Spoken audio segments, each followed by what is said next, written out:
spreading the love. I am your hostess, Lovely. Today it is a privilege to converse with Reverend Tammie Denyse in recognition of Breast Cancer Awareness Month. Hello, Reverend Denyse. So nice to meet you. I appreciate you taking time out of your busy schedule to speak with me. Today, I want to use my platform to educate my peers and adults about breast cancer through your experience. Please tell me a little bit about yourself. Well, first, I want to say again, thank you so very much for inviting me to your wonderful vodcast, and congratulations on your vodcast. You interview some pretty amazing people, and I'm glad to be among the number. And thank you for being so future forward for someone your age to talk about breast cancer. That is the prime time to start having this conversation. So I am looking forward to sharing my information and experiences about breast cancer with you and your audience. I'd like to begin by saying I am a 17-year breast cancer survivor. Yay!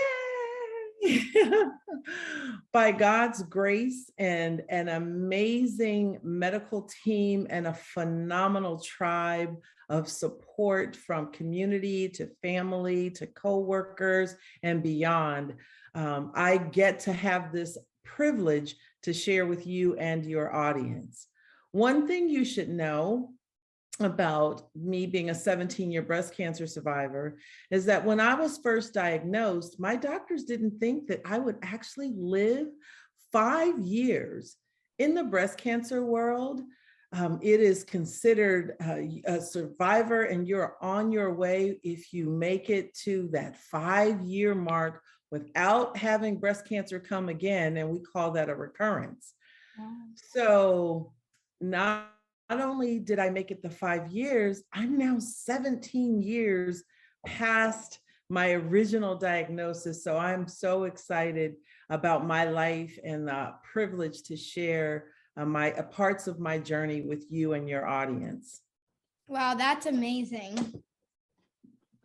Please share some key information regarding what my peers should know about breast cancer.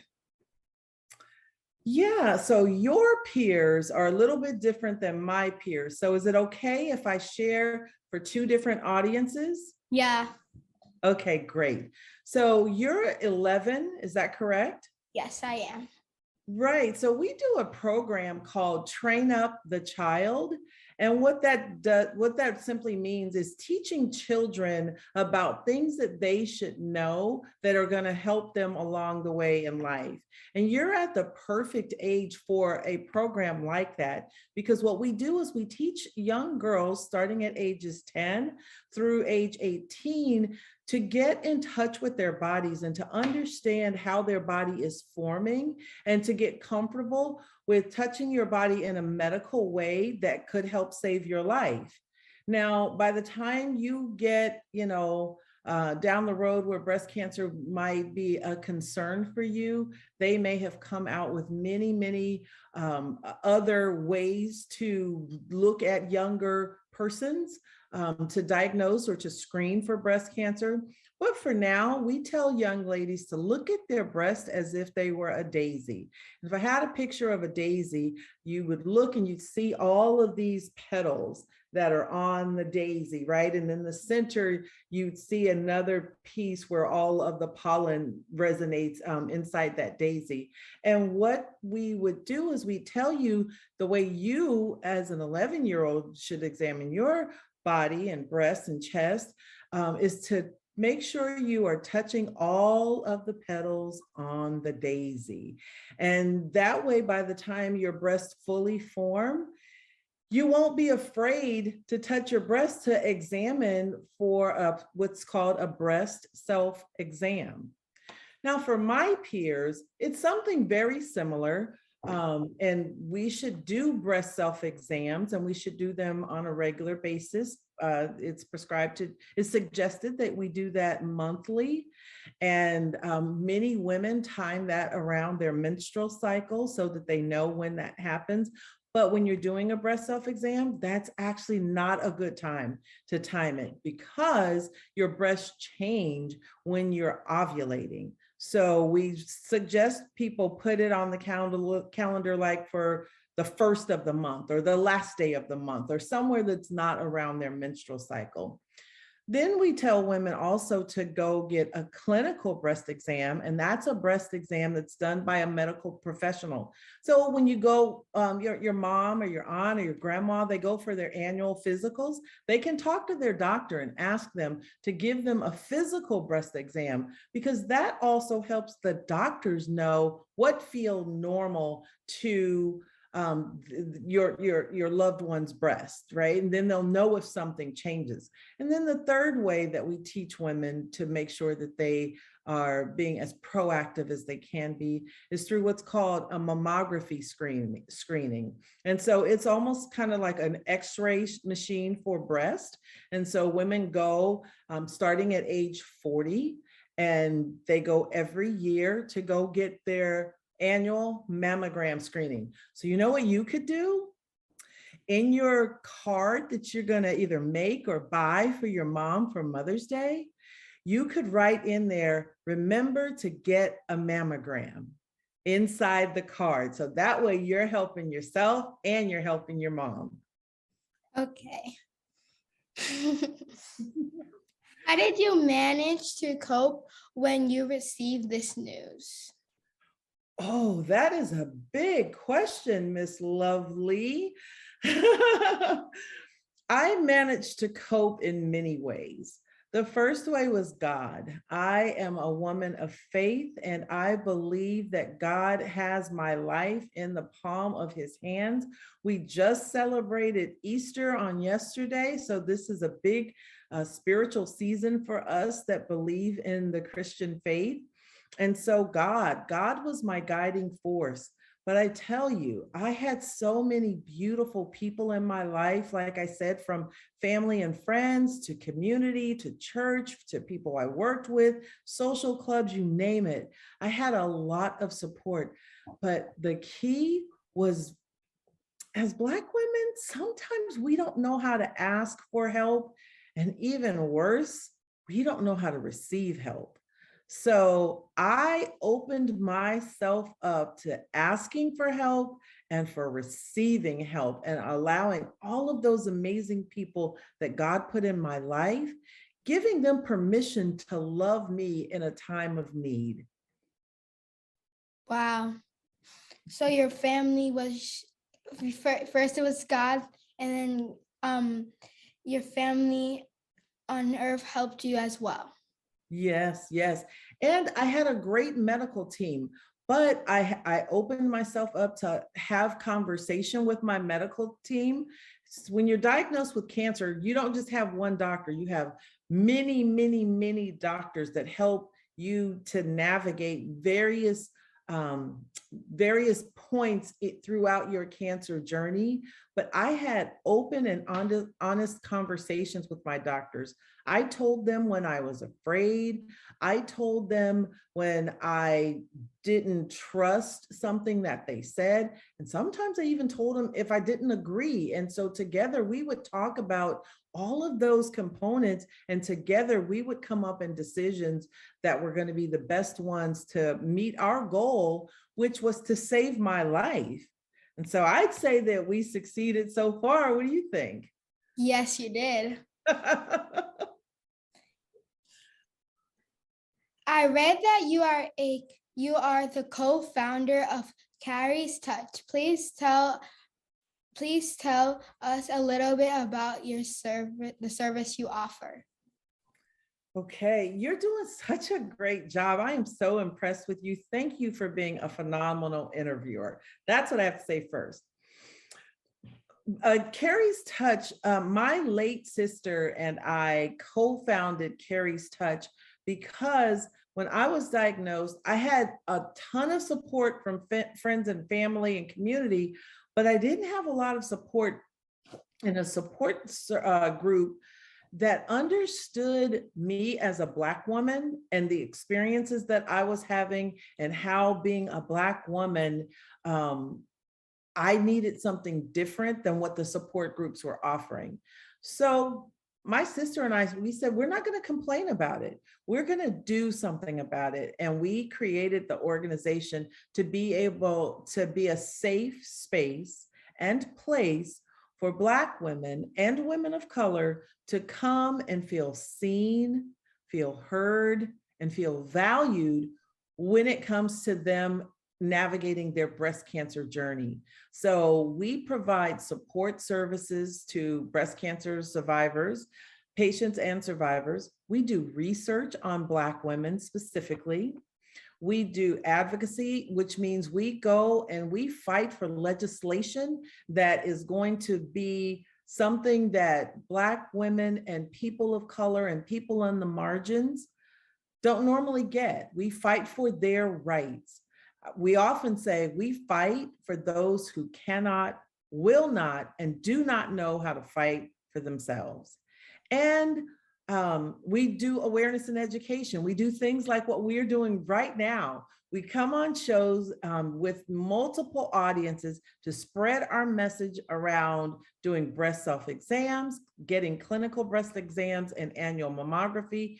And we talk about some of the difficulties of being a Black person in a nation that sometimes doesn't always value us. So we talk about those hard conversations. So those are just a few of the services that we provide here at Carrie's Touch. Wow, that's awesome. If you were to turn back time and talk to your 8-year-old self, what would you say? My 8-year-old self? 18. Oh, 18. Oh, Miss Lovely, you and these questions are amazing. Okay. If I were to go back and talk to my 18-year-old self, I would tell her that when I talk to do you ever talk to yourself? Yes. Yeah. So when I talk to myself, I call myself T Denyse. So I say, T Denyse, I would say to her, T Denyse, you're going to be okay. Believe in yourself and believe in your ideals and don't ever give up. I would tell myself, no matter what people think or say about you, trust who God created you to be, and to know that God has a special plan and purpose for your life. Just stay connected to God, stay the course, and never give up. Wow. What is your most notable achievement and why? Whoa, my most notable achievement. My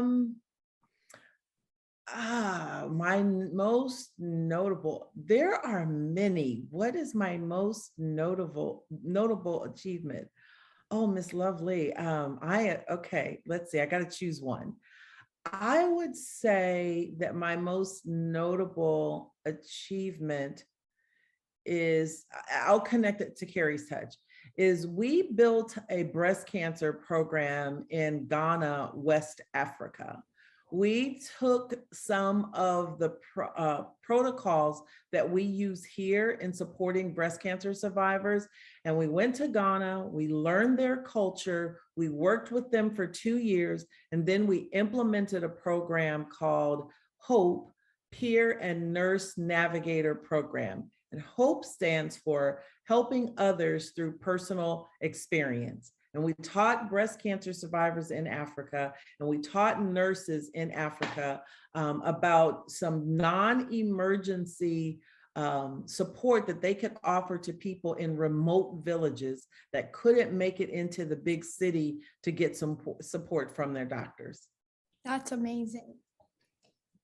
What is the most important lesson you learned in life so far? To be present, to seize every moment and appreciate where you are right now. It doesn't matter what I was working on before you and I got on the call.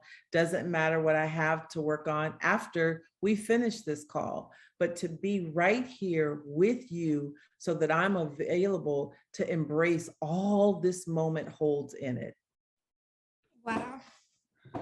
What is the best piece of advice that you've received? The best piece of advice that I've received would probably be when I was a little girl about your age. Many of my family members have much lighter skin than I do. And so I was always the little dark girl or the little brown girl. And I wasn't celebrated as much as some of my other relatives were because of my skin color. But I had one aunt that came over to me and she sat me down and she called me pretty little brown girl. She said, pretty little brown girl. She said, God made you the way God wanted you to be made. And the Bible says that God made you in the likeness of his own image. So if you are from the image of God, then you are perfect as you are. You don't have to look like everybody else.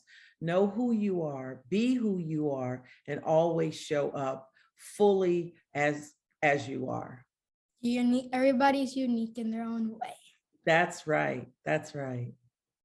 What challenges and obstacles did you have to overcome, if any? Oh, these questions. this interview, I needed a list of these questions before the interview. What challenges? I'll talk to some of my greatest challenges as a mom. As a mom, I was a single mom, and sometimes as a single mom, I had to, in our culture, I don't know if you've ever heard this saying before, but I had to find a way out of no way, meaning I had to figure out how I was going to be able to serve my children dinner when there was no dinner in the house, and not, let them know of the struggles that we were having. And so learning how to navigate that space helped to shape me into the person that I am. I've always worked with people. So I would go out into the community and I'd work with people and I'd love up on all of these other people and their children. But when I would come home, I had a lot of stress and I had a lot of anxiety. And I had to learn how to bring that same love that I gave to the community back into my home, back to my children, so that they could grow up and be loving and caring and giving adults. That's amazing. Where do you draw your inspiration? Oh, many places. You are an inspiration to me, for starters. There are celebrities. One of my favorite historical icons is Harriet Tubman. But I also love her too. Yeah, I watched the movie about her, and she's a very strong woman. Yes, she is a very strong and brave, very brave and courageous. So I love her. I love that she was a change agent.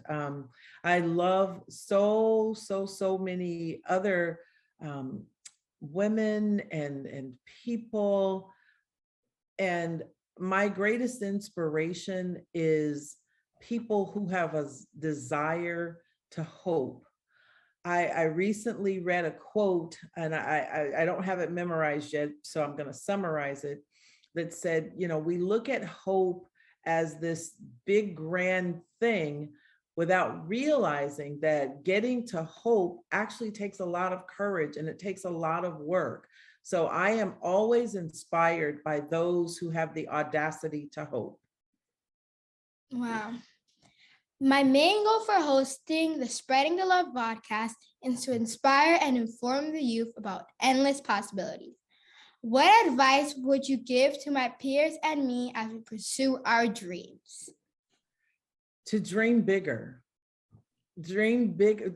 think of that biggest thing that you want to dream of, and then just blow it up like by 1,000 and go after it. I have a dream that I had when I was 11 years old, and I am now 57 years old, and I am still chasing that dream. Every day I am working toward reaching that goal for that one thing that I haven't done. I've done many, many, many things in my life, but that one thing, I am getting closer and closer to it, and it excites me. So dream bigger and don't quit. Believe in God, believe in yourself, and believe that all of those that love you and will support you will come into your life at the very moment that you need it. Don't worry about it. It is on the way.